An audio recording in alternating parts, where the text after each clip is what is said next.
మిత్రులందరికీ నమస్కారం, శుభోదయం, జై శ్రీరామ్, జై హింద్, జై భారత్. అయితే నాకు నిన్న ఒక వార్త వచ్చింది సోషల్ మీడియాలో. అది నాకు చాలా బాగా నచ్చింది.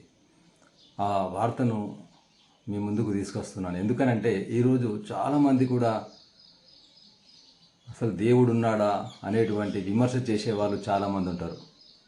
దేవుడు ఉన్నాడా, చూశారా అనేటువంటి రకరకాలటువంటి హిందూ సమాజం పైన విమర్శలు చేస్తుంటారు. అట్లాగే అసలు ఈ దేవాలయాలు ఎందుకు, ఈ ఆలయాలు ఎందుకు, అంతటా దేవుడు ఉన్నప్పుడు ఆ ఆలయంలో ఎందుకుంటాడు అనేటువంటి రకరకాలటువంటి యక్ష ప్రశ్నలు వేస్తుంటారు.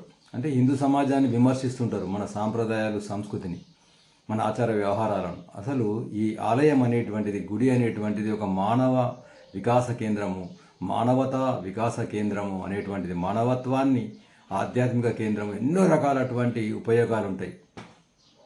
అట్లా దేశంలో కానీ దేశ విదేశాల్లో కానీ హిందూ ఆలయాలు ఎంతోమందికి సేవ చేస్తున్నాయి, ఎంతోమంది భక్తులను ఆదుకుంటున్నాయి. ముఖ్యంగా లక్షలాది మంది యొక్క ఆకలిని తీర్చుతున్నాయి అనేటువంటిది కూడా కటిక నిజం. దానికి సంబంధించిన వార్త నిన్న రావడం జరిగింది. దాన్ని మీ ముందుకు ఖచ్చితంగా తీసుకురావాలనిపించింది. ఎందుకంటే ఇటువంటి విమర్శలు చేసే వాళ్లకు సమాధానం అనేటువంటిది లభించింది అనేటువంటిది నాకు అర్థమైంది. అదేంటంటే మొన్న మనకు భారీ వర్షాలకు విజయవాడలో వరద రావడం జరిగింది. మరి దాదాపు విజయవాడ నగరం అంతా కూడా మునిగిపోయిందని, ఇప్పటికి కూడా దానివల్ల అనేక మంది ఇబ్బందులు కలుగుతున్నాయని. అయితే దానికి వీళ్ళెవ్వరు కూడా ఈ ఆలయాలు ఎందుకు, ఈ యొక్క దేవుడు లేడు అనేటువంటి విమర్శలు చేసే వాళ్ళందరికీ కూడా ఎవ్వరు కూడా వాళ్ళు ఆ వరదలకు ఆదుకోలేదు. ఎవరైతే ఈ గుడిని విమర్శిస్తున్నారో, ఆలయాలు ఎందుకని విమర్శిస్తున్నారో, ఆ ఆలయాలే లక్షలాది మంది యొక్క ఆకలిని తీర్చినాయనేటువంటి విషయాన్ని నేను మీ ముందుకు తెస్తున్నా. అయితే ఈ వరదల్లో చిక్కుకున్నటువంటి లక్షలాది మందికి ఆకలిని తీర్చడానికి ఈ ఆలయాలే మరి ఆదర్శంగా నిలిచినాయి. ఎంతోమంది లక్షలాది మంది ఆకలిని తీర్చినాయి. అట్లా ఇంద్రకీలాద్రి అంటే విజయవాడ కనకదుర్గమ్మ ఆలయానికి సంబంధించి ఆ ఆలయం నుంచి 2 లక్షల ఆహార ప్యాకెట్లు, 2.5 లక్షల వాటర్ బాటిల్స్ మరి అందరికీ అందజేయడం జరిగింది.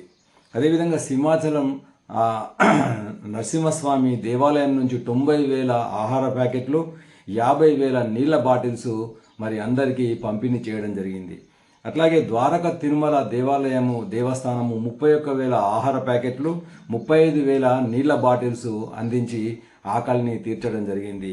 అదేవిధంగా అన్నవరం మరి సత్యనారాయణ స్వామి కానివ్వండి, అరసవెల్లి సూర్యనారాయణ స్వామి దేవాలయం కానివ్వండి, మోపిదేవి ఆలయం కానివ్వండి, ఇంకా చాలా చిన్న చితక ఆలయాలన్నీ కూడా ఈ యొక్క మరి భక్తుల యొక్క, అంటే ఇక్కడ మతానికి సంబంధం లేకుండా, వర్గానికి సంబంధం లేకుండా, కులానికి సంబంధం లేకుండా, ఉచ్చ నీచ భేదాలకు సంబంధం లేకుండా మరి హిందూ ఆలయాలు మరి లక్షలాది మంది యొక్క ఆకలిని తీర్చడం జరిగింది. దీనివల్ల ఏమర్థమవుతుందంటే ఆలయాలు అనేటువంటివి గొప్ప ఆధ్యాత్మిక కేంద్రాలే కాకుండా ఒక మానవత్వాన్ని నిలిపేటువంటి, మానవత్వాన్ని వికసింపజేసేటువంటి ఒక గొప్ప కేంద్రాలుగా మరి నాడు నేడు రేపు ఏనాటికి కూడా మరి నిలబడతాయి అనేటువంటిది మరోసారి మరి నిరూపించబడ్డది. ఆ విధంగా ఆకలి తీర్చిన ఆలయాలు అనేటువంటి వార్త నాకు బాగా నచ్చింది. కాబట్టి మరి మన ఆలయాలను సంరక్షించుకోవాల్సినటువంటి అవసరం, నేపథ్యాన్ని నేను మరొకసారి గుర్తు చేస్తున్నాను.